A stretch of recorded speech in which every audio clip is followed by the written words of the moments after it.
Assalamualaikum warahmatullahi wabarakatuh. Perkenalkan, nama saya Fitriatunisa, mahasiswi semester 4 NIM 3419058 dari kelas Produksi Penerbitan Pers C, jurusan Komunikasi dan Penyiaran Islam IAIN Pekalongan. Dosen pembimbing Bapak Kuswandi MPDI tahun 2021.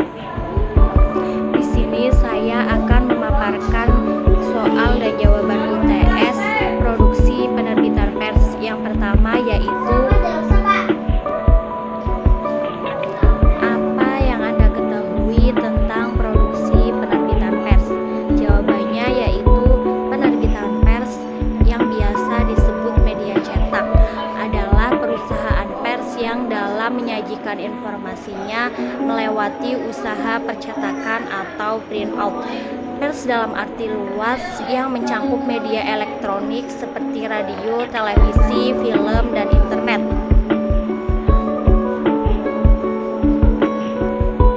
Soal yang kedua yaitu dalam sebuah penerbitan pers terdapat berita, opini, dan iklan. Jelaskan maksud dan jenisnya masing-masing. Jawabannya yaitu berita merupakan sebuah tulisan yang dibuat guna menginformasikan suatu kejadian yang menarik atau sedang panas dibicarakan kepada halayak luas melalui media massa berupa surat kabar, televisi, radio, dan media internet lainnya. Berita berisi mengenai laporan-laporan yang memuat fakta terbaru dari suatu kejadian atau peristiwa yang pastinya menarik dan penting untuk diketahui oleh masyarakat. Jenis-jenis berita diantaranya adalah sebagai berikut. 1. Berita langsung atau straight news. Berita langsung atau straight news adalah berita yang biasanya memuat fakta-fakta terkini yang sudah dipastikan kebenarannya. Yang kedua yaitu hard news. Berita keras atau hard news tidak jauh beda dengan straight news, yaitu jenis berita yang harus segera disampaikan kepada masyarakat. Yang ketiga yaitu soft news. Berbeda dengan hard news, soft news merupakan jenis berita yang memuat informasi sedikit lebih ringan, tidak terlalu serius dan menegangkan. Yang keempat yaitu depth news. Berita mendalam atau depth news adalah pengembangan atau pendalaman dari suatu peristiwa atau kejadian yang terjadi. Biasanya wartawan melakukan pendalaman melalui latar belakang, dampak, dan pandangan pakar. Yang kelima yaitu investigation news. Berita investigasi atau investigation news adalah berita yang dibuat dan diliput berdasarkan hasil penyelidikan wartawan dari suatu peristiwa yang menarik. Yang keenam yaitu opini news. Opini news adalah berita yang berisi mengenai hasil pendapat para ahli, pengamat, atau narasumber tentang suatu peristiwa yang terjadi. Yang ketujuh yaitu feature. Feature adalah sebuah tulisan yang disusun berdasarkan fakta yang bersifat informatif, menghibur, dan dapat menambah wawasan pengetahuan bagi pembaca atau pendengarnya. Opini. 1. Pendapat masyarakat. Opini atau pendapat merupakan cara pandang seseorang dalam menanggapi suatu permasalahan disertai dengan alasan yang kuat. Ada 3 yaitu komentar, artikel, dan surat pembaca. Yang kedua yaitu opini penerbit.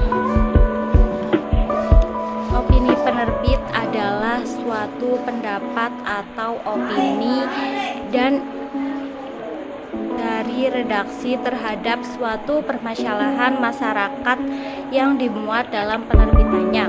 Opini penerbit biasanya digunakan untuk menjelaskan, mengkritik, dan memberikan gambaran akan suatu permasalahan yang terjadi di masyarakat. Ada 3 bentuk, yaitu tajuk, rencana, pojok, dan karikatur. Iklan yaitu periklanan adalah proses kolom yang terdapat di surat kabar atau majalah. Iklan pada media cetak adalah bentuk promosi dan penawaran yang ditayangkan pada media surat kabar dan majalah. Ada dua bentuk iklan, yaitu iklan display dan iklan baris. Soal yang ketiga yaitu apa yang Anda ketahui pers tradisional dan pers online. Perbedaan dan persamaannya bagaimana? Jawabannya yaitu baik media masa lama maupun media masa baru, keduanya memiliki persamaan. 1. Mendistribusikan informasi kepada halayak. 2. Pesan yang disampaikan sifatnya umum. 3. Adanya fungsi informasi pendidikan. Yang keempat, adanya hubungan saling mempengaruhi. Yang kelima, berdampak pada pengetahuan, persepsi, dan sikap orang-orang, memainkan peran dalam transmisi sikap serta kepercayaan. Perbedaannya yaitu 1. Kapasitas luas. Halaman web bisa menampung naskah yang panjang. Pemuatan dan editing naskah bisa kapan saja dan di mana saja. Jadwal terbit bisa kapan saja setiap saat. Cepat, begitu diupload langsung bisa diakses semua orang. Menjangkau ke seluruh dunia yang memiliki akses internet. Berisi informasi yang aktual dan terpercaya. Interaktif, dua arah, dan egaliter dengan adanya fasilitas kolom komentar atau chatroom. Terhubung dengan sumber lain atau hyperlink yang berkaitan dengan informasi. Soal yang keempat yaitu di bidang departemen redaksi terdapat beberapa struktur. Jelaskan dan sebutkan masing-masing tugasnya. Jawabannya yaitu 1. Pemimpin redaksi. Pemimpin redaksi adalah orang pertama yang bertanggung jawab terhadap semua isi penerbitan pers. Tugas utama pemimpin redaksi adalah mengendalikan kegiatan keredaksian di perusahaan yang meliputi penyajian berita, penentuan liputan, pencarian fokus pemberitaan, penentuan topik, pemilihan berita utama atau headline, berita pembuka halaman, opening news, menugaskan atau membuat sendiri tajuk dan lain sebagainya. Yang kedua yaitu sekretaris redaksi. Sekretaris yaitu seseorang yang membantu seseorang pemimpin atau badan pemimpin ataupun suatu perusahaan, terutama untuk penyelenggaraan kegiatan administratif yang akan menunjang kegiatan manajerial seorang pemimpin atau kegiatan operasional perusahaan. Sekretaris redaksi memiliki tanggung jawab dalam mengatur pendelegasian tugas yang telah ditentukan pemimpin redaksi atau redaktur pelaksana, di samping menjalankan tugas-tugas administrasi yang berkaitan dengan operasional keredaksian erial.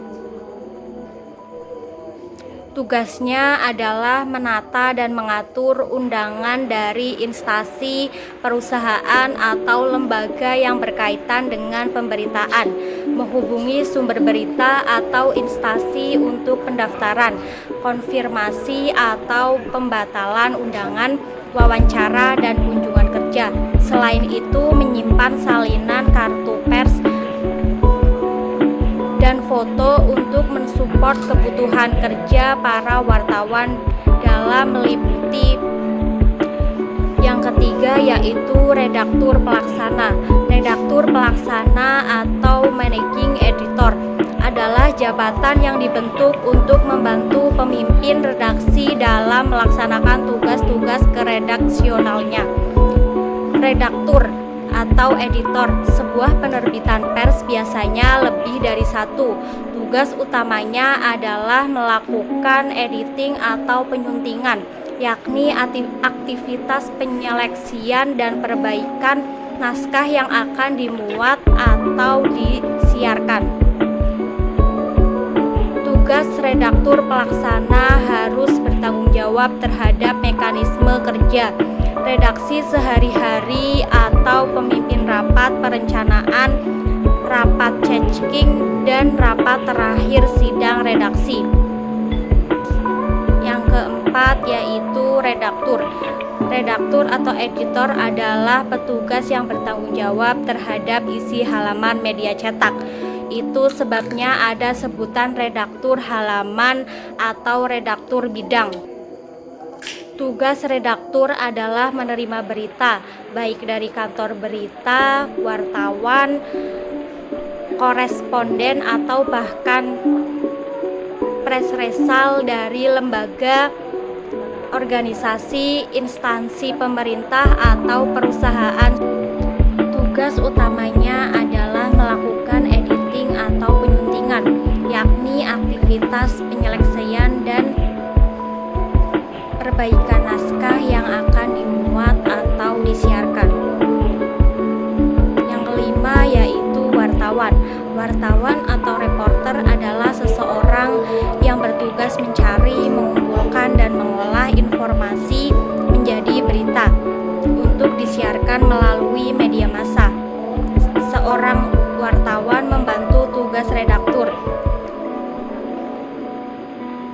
seyogyanya melakukan penyuntingan atau editing sendiri terhadap naskah yang dibuatnya sebelum diserahkan ke redaktur.